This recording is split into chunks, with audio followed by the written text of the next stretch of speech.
Hello friends, in last video we saw radius ratio in case of non-directional bonding.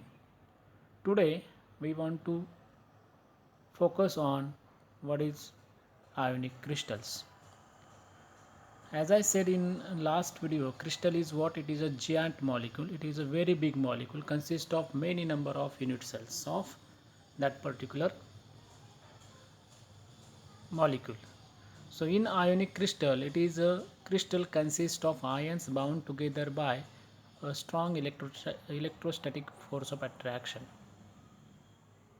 That is, when two oppositely charged ions, for example Na plus Cl minus or K plus Cl minus, when they are come close to each other, there is a strong electrostatic attractions, and that strong electrostatic attraction result into the formation of ionic crystals. So ionic crystals are crystalline in nature, as we know that most of the crystals are solid in most of the so, materials are present in a solid form, or in that solid form most of them are in a crystalline form. So ionic crystals grows in the form of crystalline structure and develop ionic bond in between two oppositely charged ions. So ionic bonds are very strong bond which is developed between two oppositely charged ion. Here you can see in a NaCl crystals, sodium ion and chloride ions are placed alternatively so that there is a strong attractions which can be seen. For example, here blue point or blue uh, circle indicates that this is a Na plus ion, and green circle there is a Cl minus ion. So there is alternate Na plus and Cl minus ions are present to form the NaCl molecule. So many such ions, they are combined together in the form of unit cells, and when such unit cells are arranged in a particular fashion, there is formation of a big crystals or a giant crystals. So here the ions are arranged in a definite geometric manner and form a crystal lattice. So we have different forms of crystal lattice. For example, simple crystal lattice, body centered crystal lattice, face centered crystal lattice, and so on. So these different crystal lattice are on the basis of geometry, right? Now the crystal lattice has same symmetry as like a unit cells. Obviously, whatever the geometry of unit cell have, for example cubic unit cell if possess the cubic geometry, then crystal also possess the cubic geometry. If the unit cell possess like a uh, for example monoclinic type of geometry, then crystal also possess the monoclinic type of geometry. So whatever the geometry of crystals have, same geometry you can see in a unit cell, or in another word we can say whatever the properties that unit crystals have, same properties you can observe in a unit cells. Okay, now in a previous video also I told you that there are 7 crystal systems, and that all crystal systems are totally based on what? The edge length and edge angles of the crystals. As we know that in a three-dimensional crystal lattice there are 3 edges A, B and C, and there is also 3 angles, that is alpha, beta, gamma. For example, I will show here in a diagram.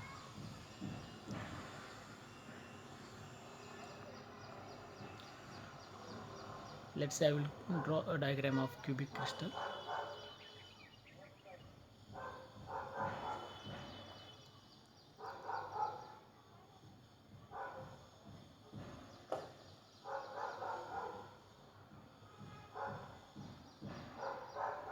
This is a cube, right? So in that cube, if you consider this is a point, in this point there is 3 sides. Let's say this is A, this will be B, and this will be C sides, right? The angle which is formed in between these 3 sides are called as, let's say, alpha, beta, and you can take that angle also gamma angle. So alpha, beta, gamma, these are 3 different angles, and A, B, C, these are 3 different edge length which is present in every kind of unit cell or unit cell of that crystals. Depending upon that, the edge length and edge angles, we have different 7 crystal systems. If all sides are same, for example A is equal to B is equal to C, alpha, beta, gamma, if they are 90, then that system is called as a cubic systems. If two sides are same, A and B is equal but C is different, alpha, beta, gamma, even though there is 90, that type of crystal is called as tetragonal. If two sides are same but third side is different, that is C is different, and alpha beta is 90, gamma 120 if there, then it is called as a hexagonal type of crystal systems. In rhombohedral, A is equal to B is equal to C, all sides are same, but alpha, beta and gamma, they are also equal but they are not 90, then the system is called as a rhombohedral. If all sides are different, A is not equal to B, which is not equal to C, but alpha, beta, gamma is 90, then it is called as a equal and 90, then it is called as orthorhombic systems. When all sides are different, alpha, gamma 90, beta is not equal to 90, then it is called as a monoclinic system. And in case of triclinic systems, when all sides are different as well as all angles are also different and they are not equal to 90, such a system is called as a triclinic type of systems. Any crystals which is whatever you found, all that type of crystals will come into that category only. There is no other type of crystal system other than that. Then here in this chapter we want to focus on classification of ionic crystal on the basis of their number of ions, that is cations and anions, on the basis of stoichiometry. You can observe here stoichiometry is very important. If there is a AB type of crystals, then you know that, for example NaCl, CaCl, ZnS, where one cation one anion is there, that system is called as AB type of system. If there is one cation two anion, then there is a AB2 type of system, for example calcium fluoride, CaF2, titanium oxide, TiO2. Similarly, we have another third system, that is A2B type of system, where there is two cations and one anion, Na2O, sodium oxides, Li2O, lithium oxides, like this. Okay. Then AB3 type of systems, where there is one cation and three anions, for example chromium trichloride. There is A2B3 type of system, for example alumina, Al2O3. All these are the type of different crystal system depending upon the stoichiometry of anion and cations. Here in our syllabus we want to study only one type, that is a AB type of crystal systems. So what is that, we will discuss in here. In our syllabus we want to study only two example of this type, AB type of systems. One is sodium chloride, another is a cesium chloride. So we will see first sodium chloride. Sodium chloride, everyone is familiar about sodium chloride. Everyone is using that particular type of material or that type of molecule in a home for making foods. So sodium chloride is a face center cubic closed packing type of arrangement, where all Cl minus and Na plus ions are present there. Here is the structure. Now here in a sodium chloride crystals, the all octahedral sites are filled by Na plus ion, while all each Cl minus ion is also surrounded by 6 Na plus ion. So like if sodium is present inside sodium ion, then there will be 6 Cl minus will be like this way, they are oriented in a octahedral manner and form a geometry that is called as octahedron geometry. That means when sodium is present at the center, then 6 Cl minus are surrounding to that particular Na plus ion. Likewise, if there is Cl is present at the center, then all 6 Na plus ions are surrounded to that Cl minus, and that's why it forms an octahedral type of geometry. Here cation and anion have a coordination number 6:6 because every cation is surrounded by 6 anion, while every Cl minus is surrounded by 6 Na plus ion, right? Since radius ratio of that particular type of structure is always be in it always being fall into the range of 414 to 0.414 to 0.3732. That indicates that there is two type of coordination system. Coordination number, one is a 4, another is a 6, but depending upon their 6, if octahedral geometry, if there is, that means 6 cation or anions, they are surrounded by respective ions, and then obviously geometry would be what? Octahedron, right? So X-ray study shows that this crystal possesses the octahedron type of geometry.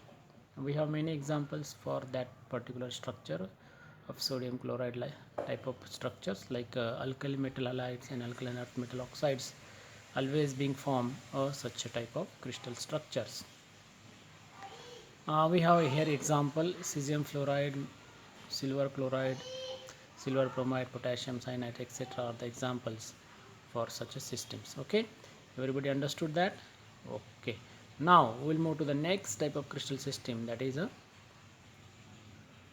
cesium chloride crystal system.